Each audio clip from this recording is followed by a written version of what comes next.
parents, today is a very special day for you, because you are going to baptize Brooke Mary, and also you are going to fulfill the fulfillment of baptism to the other three children, Adam, Luke, and Sophie. And you are going to be there here today, really, a few moments from now, you are going to make the promise of baptism, where you are going to reject sin from your life. And you are going to promise God that you are going to be believers. And you are doing so to pass this faith to your children. And so your example of faith is not what you say, but what you do. Our faith is not something that we know as a formula, but as a lifestyle. The way we live is the way we are going to really pass on the faith. Example is more powerful than words. And that's why today I challenge you to be good parents.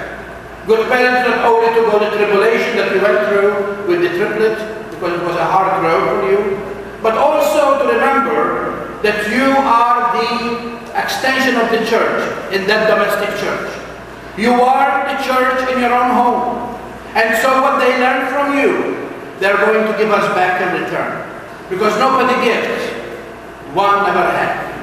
And so the principles of faith has to come from you.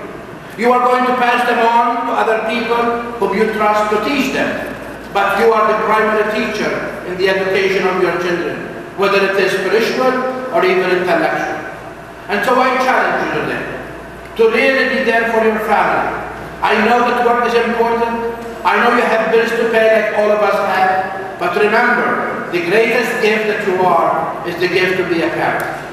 What is a parent? Somebody who brings a child in this world, but somebody who brings a child and follow the example and follow the direction and follow that child's life. And that's why you select these people, these sponsors with you. Not because they have a big box and they're going to give you a big gift, but because they are example of faith. They're example of faith. And they have to understand that these little children are going to look up to them when they grow, because they are going to be the kumbas. I mean, they are going to be the second mother and father. Not physically, but in the faith. And if they are not living the faith, how can the child are going to follow that example? And so I challenge you. Put Jesus as the focus of your home. Put Jesus as the center of your family.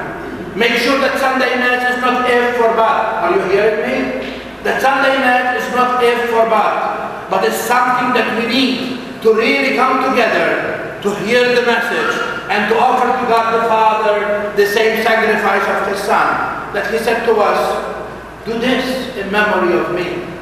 When we don't remember Him in His love, how can we be filled with love?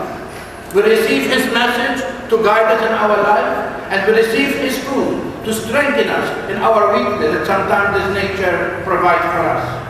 I challenge you to be there for the teachers of your children, whether they are public or they are going to be Catholic school. I hope you go to Catholic school. Are you going to Catholic school? You better go to Catholic school, yeah? Because, you know, we need to run. And also we need to raise this kid in the truth. Remember, there is one thing about our Catholic schools. Although public school, they have big bucks, because every one of us is put 9,000, 8,000 taxes on our homes, and they have money to educate a child with 12 or 13,000. We can do it less. But one thing is necessary, that the focus of education in our Catholic school, the philosophy is Jesus Christ. And that is very important. The teacher in front of the children, whether she is teaching math, whether she is teaching algebra, whether she is teaching religion or English, he is always know that that cross and that philosophy of the school that make it Catholic really is going to raise these children to really have a Catholic heart, to know the truth, to know their faith, and to live it. So tomorrow we can pass it on to them, so tomorrow they will pass it on to others. We need to build, dear people. We need to build. We need to come vibrant in our church. We need to understand that our mission is to bring this church to life. We are dead as a church. We need to come to life. We need to set an example. We need to understand that our celebration of the Eucharist is a ritual that really celebrates what we have accomplished during the week. If during the week God was out of your mind, if during the week the scripture readings of Sunday never was touched by our eyes and really enter your heart, how can you celebrate? You are watching at the clock so that you go to the barbecue, or you're watching the clock to get out because you have other things to do. That is not faith. Faith is when I am charged and filled myself with Christ, so that when the priest said at the end of the mass, go in peace, I will bring that peace in that world. Are we going to find people who receive that peace? Not always. Jesus said, you are going to be thrown out of courts. You are going to be thrown into prison. People are going to make fun of you. Don't worry. I am with you until the end of time. Did you hear the gospel? I am with you until the end of time.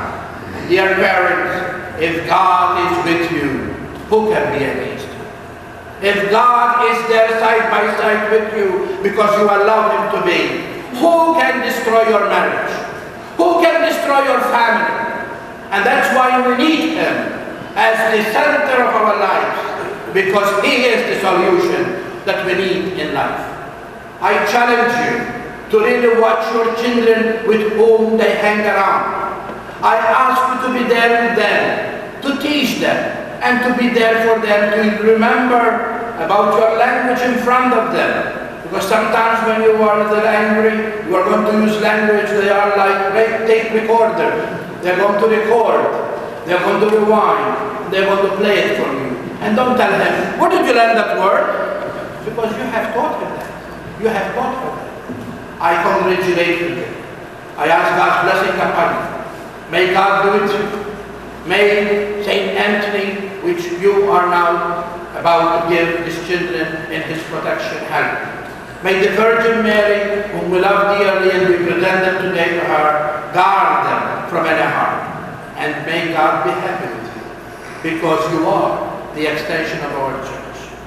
Your love that you have among you is the expression of God's love. And if you really have God's love among you, then radiate from that love to others.